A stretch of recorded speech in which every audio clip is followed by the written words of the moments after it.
আমরা চাই এরা যারা বিপথে গিয়েছে এই সশস্ত্র পথ ছেড়ে দিয়ে তারা যদি মনে করে যে না আমরা যেটা করেছি এটা ঠিক হয়নি, একটা দেশের বিরুদ্ধে রাষ্ট্রের বিরুদ্ধে আমরা অন্যায় করেছি, অপরাধ করেছি, তারা যদি নিজেরা আত্মসমর্পণ করতে চায় আমাদেরকে ওয়েলকাম করব এবং তাদেরকে পুনর্গঠন করার জন্য যা যা করে আমরা। বাংলাদেশে, স্বাধীন দেশে, বঙ্গবন্ধুর বাংলাদেশে কোনো সশস্ত্র সংগঠন, অবৈধ সংগঠন থাকবে না। যে ঘটনা ঘটেছে আমরা সবাই জানি, এটা আমি রিপিট করতে চাই না।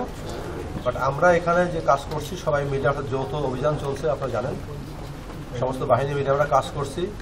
যে কাজটা হয়েছে নিঃসন্দেহে নিন্দনীয় কাজ। ভালো কাজ হয়েছে বলে কি আপনারা মনে করেন? নিশ্চয়ই না।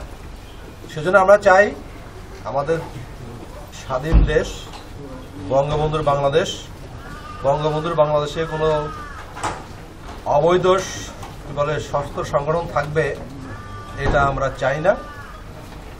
যারা এই বিপথে গিয়েছে আমাদের অনুরোধ থাকবে তারা নিশ্চয়ই তারা ভালো বুঝতে পারবে, তারা শান্তিতে বিশ্বাস করবে এবং তারা শান্তিপূর্ণভাবে বসবাস করতে চাবে।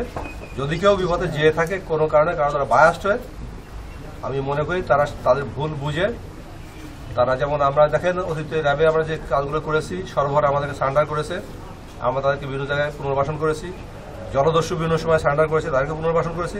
এবং আমরা চাই এরা যারা বিপথে গিয়েছে এই সশস্ত্র পথ ছেড়ে দিয়ে তারা যদি মনে করে যে না আমরা যেটা করেছি এটা ঠিক হয়নি, একটা দেশের বিরুদ্ধে রাষ্ট্রের বিরুদ্ধে আমরা অন্যায় করেছি, অপরাধ করেছি, তারা যদি নিজেরা আত্মসমর্পণ করতে চায় আমাদেরকে ওয়েলকাম করব এবং তাদেরকে পুনর্গঠন করার জন্য যা যা করে আমরা করব।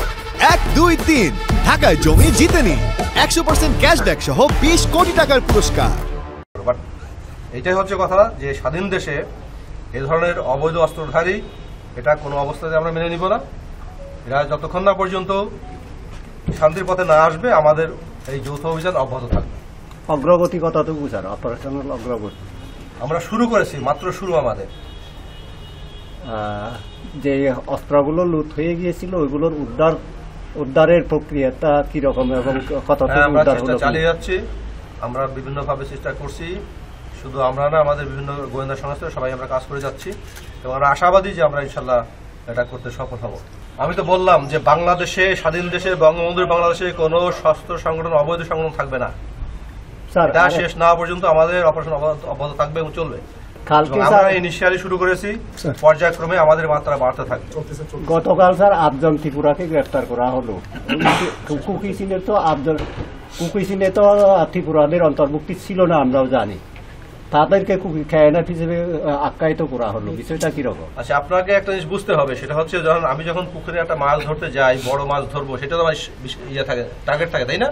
একটা বিশাল পুকুর আছে, আমি পুকুরে মাছের চাষ করি, আমি জাল ফেলি, বড় মাছটা ধরবো আমি। তো তখন বড় মাছ যখন ধরতে যে জালটা যখন ফেলি তখন তার সঙ্গে সঙ্গে কিছু ছোট মাছ চলে আসে না? এখন আমি যাদেরকে ধরবো, টার্গেট করবো, তাদেরকে ধরতে গিয়ে যদি আমার সঙ্গে কিছু ইনোসেন্ট লোক চলে আসে, নিশ্চয়ই আমরা ইনোসেন্টকে প্রসিড করবো না। তাকে জিজ্ঞাসাবাদ করার জন্য আমরা নিয়ে আসছি। আমি তো এখন জানি না, আমার সাসপেক্ট আছে বা তার সম্পর্কে হয়তো কোনো আমার তথ্য আছে, সঙ্গত কারণে তাকে তো আমার জিজ্ঞাসাবাদ করতেই হবে। তাকে ধরে নিয়ে আসা মানেই আমি তাকে তো জেল ফাঁস দিয়ে দিচ্ছি না, আমাকে জিজ্ঞাসাবাদ করার স্বার্থে তাকে নিয়ে আসছি, এটাই।